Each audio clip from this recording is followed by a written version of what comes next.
how's it going? I wanted to circle back around with the Alexa Echo Buds cancel that I received last week. I did a unboxing and setup video on that. Now that I've had them for a week, I wanted to get back with you and tell you what I think about them after having used them for a week. So there's some really great things about them, and there's some things that are not so great about them. And I thought I would share that. You know, you only find these things out as you use them. So I wanted to make sure I communicated back about what kind of experience I had with them so far. So I'm going to start out with the negative things. That way we can end the video on a high note with the positives.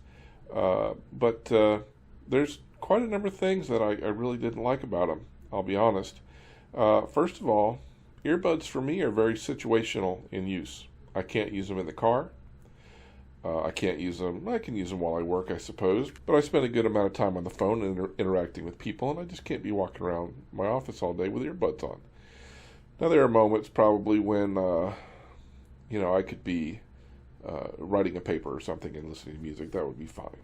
So what I found myself doing was listening to them when I walked from my car to my office, which was about 5 minutes. I would listen to a little bit of music. And secondly, I would listen to them while I walked to lunch, had lunch, and walked back. Also during that time, I had them on for an extended period of time, and I tried some of the other features as well. We'll talk about those. But and then when I listened to them when I walked from my car to from my office to my car, and then when I got home, I had other things to do. I don't sit around with earbuds in all evening long. You know, it's just very situational for me for the use of them. So that was non-technical. We're going to get into the technical issues right now. So I have a really big problem with the Alexa app itself. It has grown very, very thick over time. You've got all kinds of things within it for devices, for notifications, alarms, and reminders, and everything you can imagine, playing music, all of that stuff. And it's getting too big for its britches. When you are wanting to use your earbuds, you have to fire it up. If you don't want to have to fire it up, oh, by the way, if you don't shut it down, it runs in the background. We'll talk about that in a minute too. So if you, you have to have the app up before you can open up the earbuds case so that it will connect. Now, with that app running all the time, it's communicating all the time, looking for the earbuds, looking for the Bluetooth connection. And that's a big, fat app to be running all the time. So that's all I'm going to say about that, because that leads me into the next issue, which is what it does to your cell battery. I literally had to buy a charger to take to work, because with this running, with the Bluetooth on, with the app running in the background, it would eat up my entire battery by lunchtime.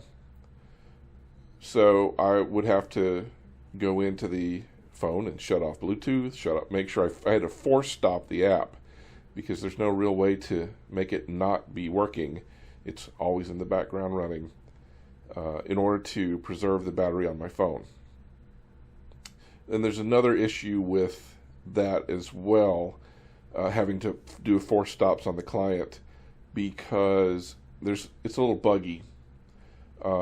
If you don't connect the earbuds in the proper order, as far as having the app running, having your Bluetooth up and running, then opening the case, whatever, in the right order, it's very difficult to get everything to pair up and operate.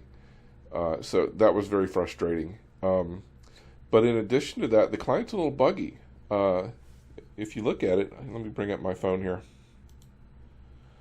So even right now, I've got this running. I keep telling it to shut down. And what this is, let me lean forward for a moment. What this is the music. I keep left swiping it. I keep telling Alexa to cancel the music, but this keeps popping up. It will not go away. So I keep getting these notifications. What does that tell me? It tells me this is running in the background and it's wanting to try to connect to the phones, to the earbuds, to play the music, right? Well, with all that running in the background, all that processing and thinking, it's burning your battery up. I keep swiping this. I've swiped this to go away like 20 times. It keeps coming back. So that's a little buggy. That's a problem for me. So that little bugginess is a problem with me, and I think I'm concerned that it's going to roll over into the Alexa Loop and the glasses. Now, I will tell you right now, I believe the Loop and glasses are going to be more usable for me in general on a work day. The Loop may be a little. Have to understand the volume, how the speakers are going to work with that. The glasses, I think, are going to be my best option. I'm looking forward to those very much. The last thing I wanted to comment about is the pass-through. They really play the pass-through up. You double touch and it passes you through, and you're able to hear stuff. That when you do that, it's true you can hear the surrounding sounds come through, but you can't hear your own voice coming through. You hear your own voice through your head with the earbuds in, but your voice doesn't come through the pass-through. I find that very, very odd. Not only that, if you're playing music and you go to pass-through, it passes through, but really the only thing you can hear is the background noise. If somebody's talking to you, it interacts with the music and it makes it very difficult to hear. So you really have to shut the music off or pull an earbud out in order to hear them. So those were my big concerns with operationally using it for the first week. Now I want to talk about the great things, because there was some stuff that was really cool and really great. First of all, the sound. The music and the audio sound is really great.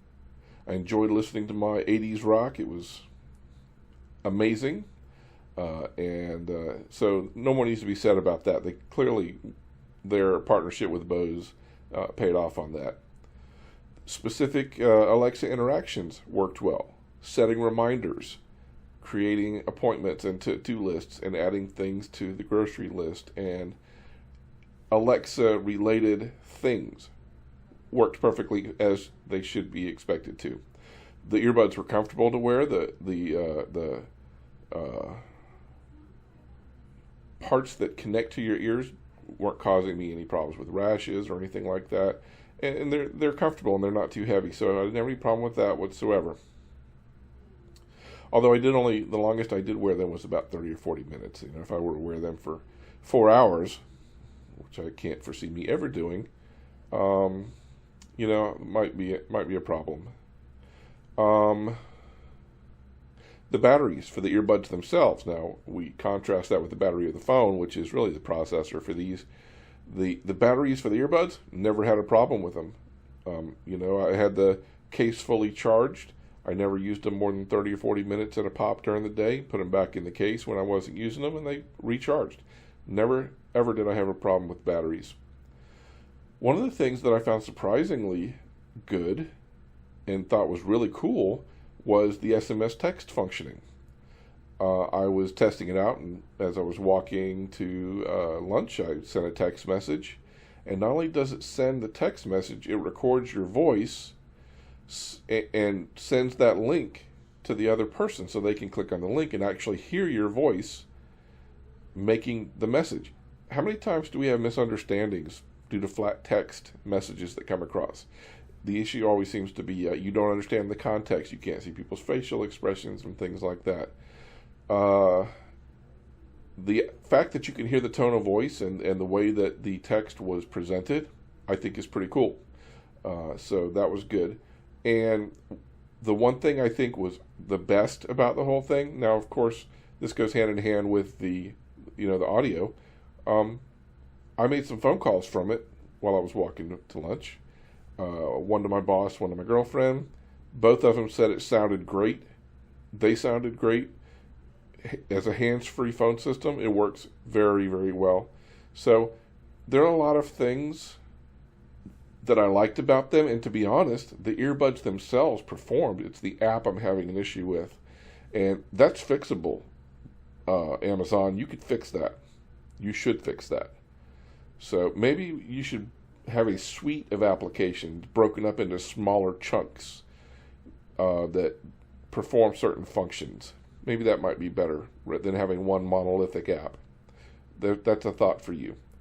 Again, the situational aspect of this, I'm looking forward very much to the glasses. I think those are going to be my best option for using Alexa out in the world. Overall, I mean, so far the whole concept of all of this is. I've left this up. I'll buzz some. I'll blur some of this. Sorry. But anyway, so to regain my thought, I think overall that the hardware and technical aspects of the hardware are pretty good. So Amazon fixed the app, and I think you're gonna have a pretty good product. Looking forward to the glasses. I'm interested in how the loop's going to function. We're going to see that when it gets here. But in the meantime, there you have it, an honest assessment of the earbuds after a week of use. I look forward to seeing you next time. Come on back, and we'll talk about some other technical things and see if we can't share some knowledge here. We'll talk to you later.